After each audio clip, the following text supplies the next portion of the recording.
Kimani, then we can call the mover to reply.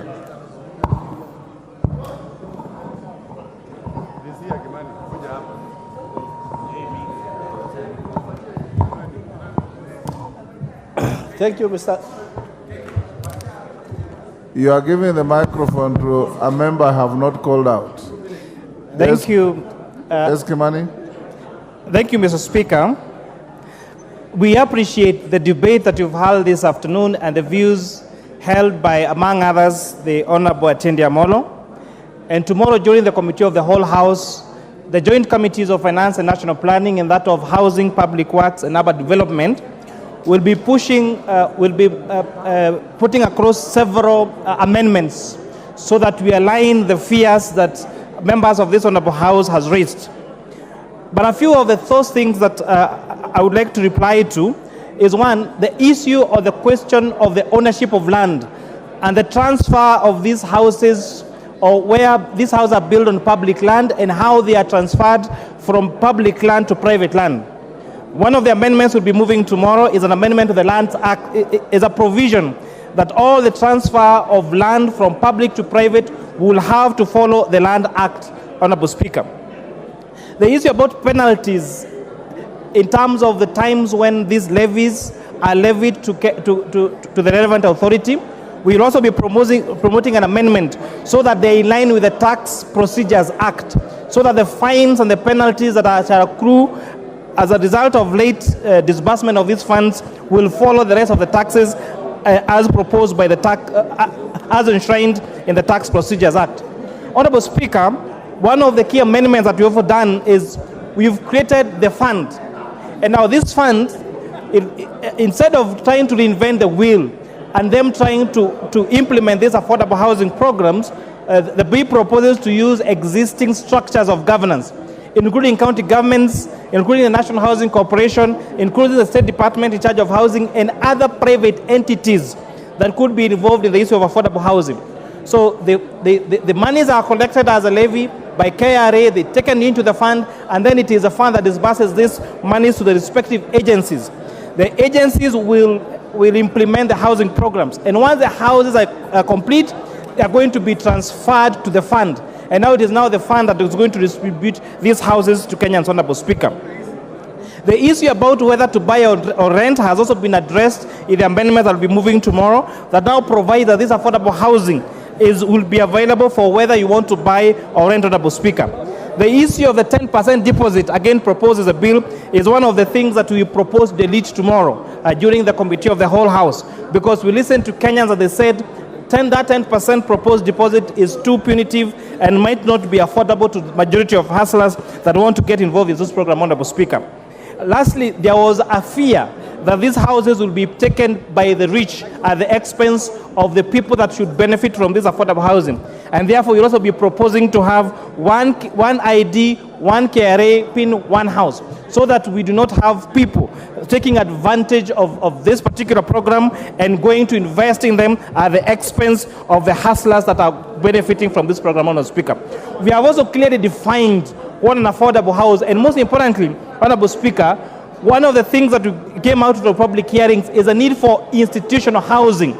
We have a majority of the civil servants who are majority of the contributors to this kitty, like the police, like the teachers, like KDF, like lecturers, like even student accommodation, that now we are proposing to include an additional amendment to have affordable housing, including institutional housing, so that our students, for example, Honorable Speaker, the Technical University of Nairobi has a population of almost 20,000 students, but the number of hostels they have as an institution is less than 500.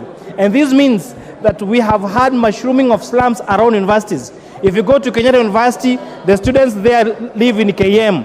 If you go to University of Nairobi, there is a slum around all our institutions of higher learning. And therefore, the bill will propose to have a particular provision and a particular percentage going to institutional housing, especially targeting our civil servants, our teachers, our police officers, and most importantly, our students, so that the students can live near where they go to school and they can have a conducive place to learn and to acquire knowledge without having to go through slums, to be marked at night when going home, and the risk of them being, their hostels being, their rental houses being locked, and them even staying out of school, Honorable Speaker.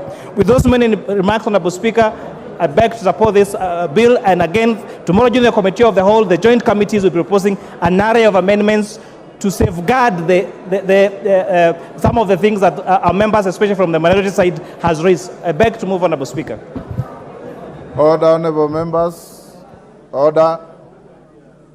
Order, honorable members. I now put the question pursuant to the point of order raised by Honorable Chepkonga, that the mover be now called upon to reply. As members of that opinion say aye. Aye. Will those of the contrary opinion say nay? The ayes have it.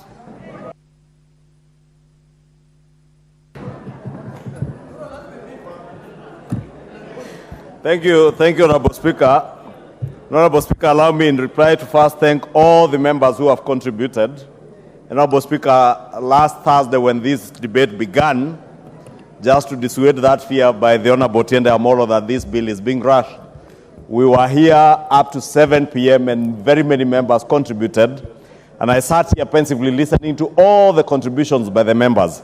Honorable Speaker, I remember the Honorable Engineer Mwengi, who was asking, how will a person earning 20,000 shillings afford to save to buy a house of 2.5 million shillings? Honorable Speaker, the straight answer is in the bill. I'm certain the Honorable Engineer may not have read the bill. And at clause 2 of the bill on social housing, the bill is quite explicit that the social housing units will be houses for people, targeting people whose monthly income is below 20,000 shillings. The same questions I had the leader of minority asking, how will Mama Mboga, how will a boda rider afford to buy a house? It is these people who are being targeted with the social housing. The Honorable Tiende Omolo, who has just contributed this afternoon, is asking the same pertinent questions. Is this bill about affordable housing, ownership of housing, or is it about affordable rentals? And the straight answer again, it is about affordable ownership of houses. New home owners, millions of new home owners will be created out of this bill, Honorable Speaker, and not just rentals. And I know, Honorable Speaker, those who have been opposing this bill, a number of them are those who have vested interests in rental units in this country, who fear that affordable ownership of houses by Kenyans might in a way jeopardize their rental units. But I want to assure even landlords like myself, and Honorable Speaker, I am a landlord myself, just like many of us here, including the Honorable Junet. We are not threatened in any way by this bill. The housing gap in this country is so huge, Honorable Speaker, that we do not need to fear that anybody will be threatened. Okello, what is out of order? Thank you very much, Honorable Speaker. Majority Leader understands that all of us here in this House know how to read. And Honorable Speaker, firstly, it says the Affordable Housing Bill 2023. And if we go to what is out of order? The heading. Honorable Speaker, I want this clear. If we go to the heading, it talks about a framework for access to affordable housing. There is no indication of ownership here, Honorable Speaker. And that is the confusion that we are going through. Are we talking about affordable rentals, which could as well be part of this, or affordable ownership of a house? Honorable Speaker, ownership is not here. Order, Honorable unless we are going to make more amendments. Order, Honorable Kello, you are debating. You are not raising a point of order. Thank you, Honorable Speaker. You know, Honorable Speaker, reading English and interpretation of what is written in English are two different things. Honorable Speaker, moving on, the Honorable Oudo, in his submission, again was asking how will Chang'wa brewers,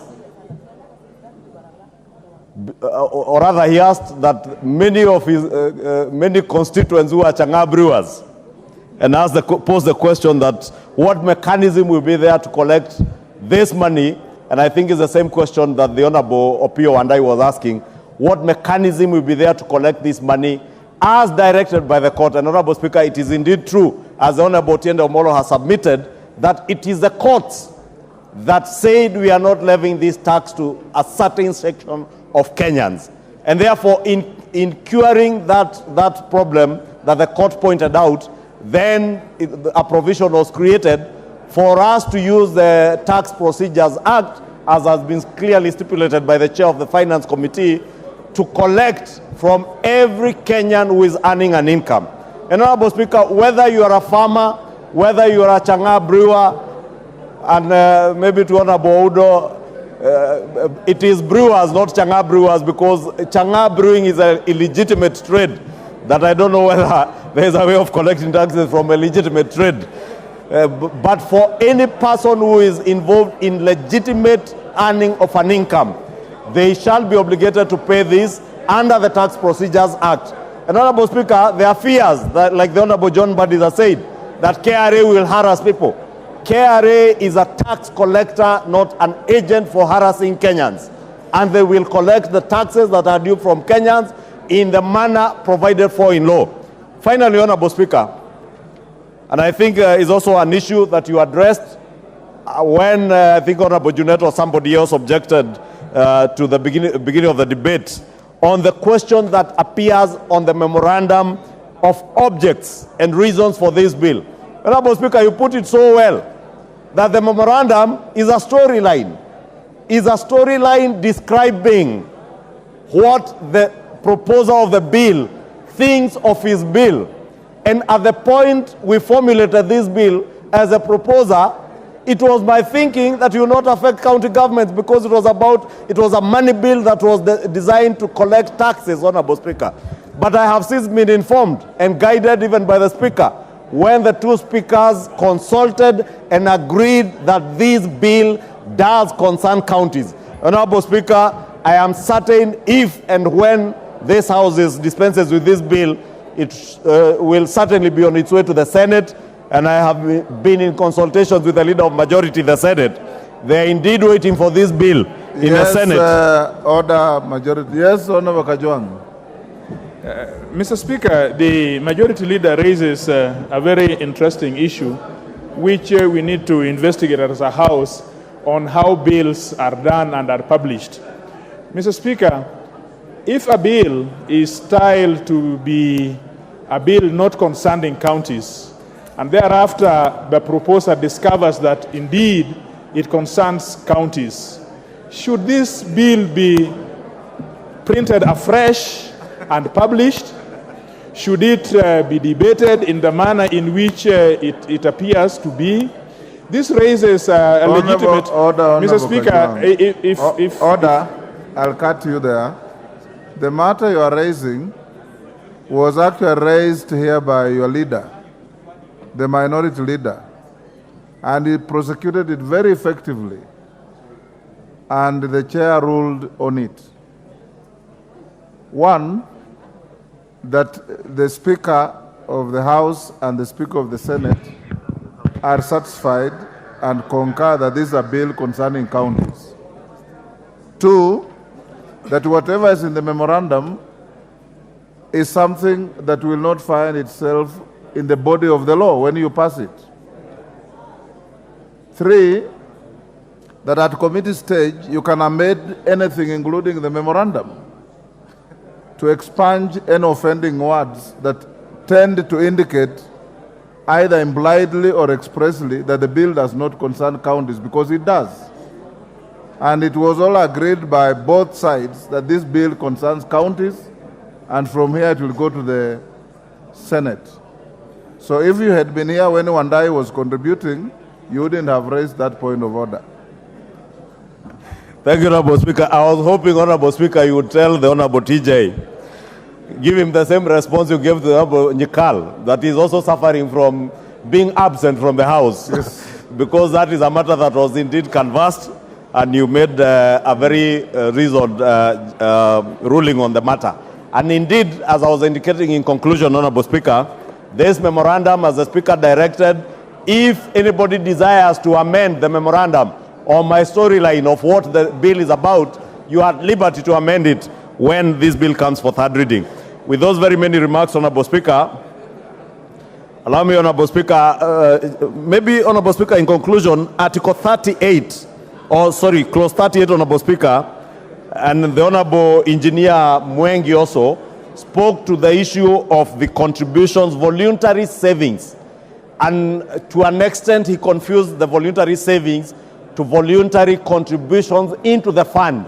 And the voluntary savings referred to under Clause 38 refer to savings towards contributing a deposit.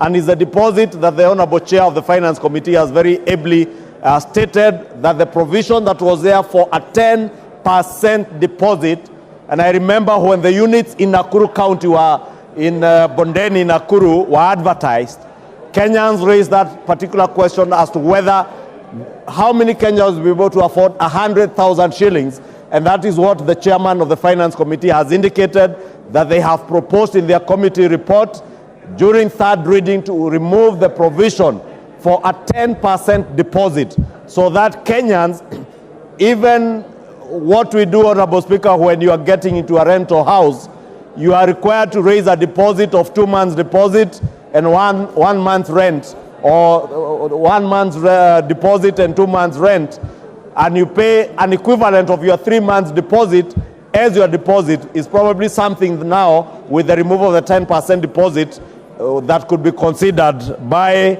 the people who will be selling these houses under the fund. Honorable Speaker, with those very many remarks, let me conclude by saying that this bill is not just about a levy. This bill is not just about houses. As I submitted when moving, this bill is about provision of jobs for millions of our youth who are languishing back in our constituencies without jobs, and plead with all of you to vote for this bill. And voting for this bill, honorable members, you'll be voting for jobs. I will wait to see, Honorable Speaker, how many of us here will vote against jobs for Kenyans, jobs for Kenyans, jobs for your constituencies.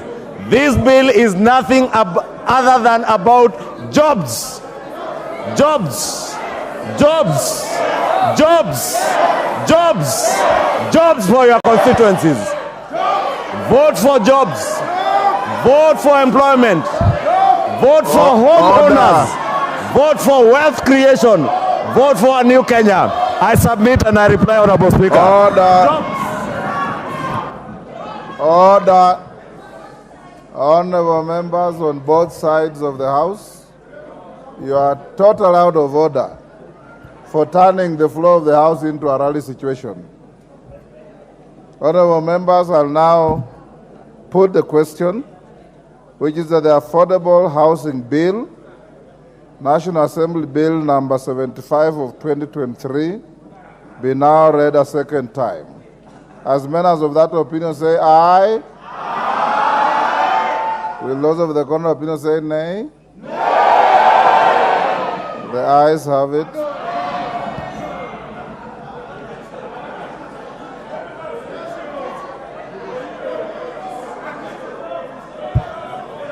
Take your seats.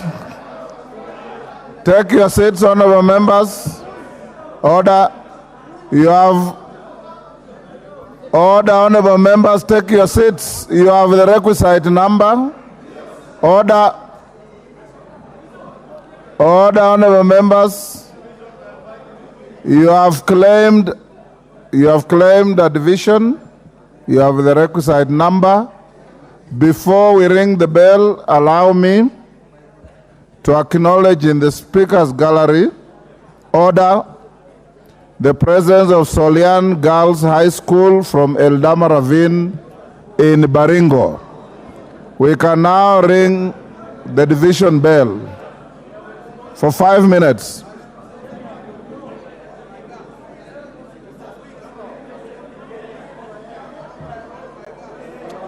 We are on division, we can't. Order, honorable members. The division bell will be rung for 5 minutes.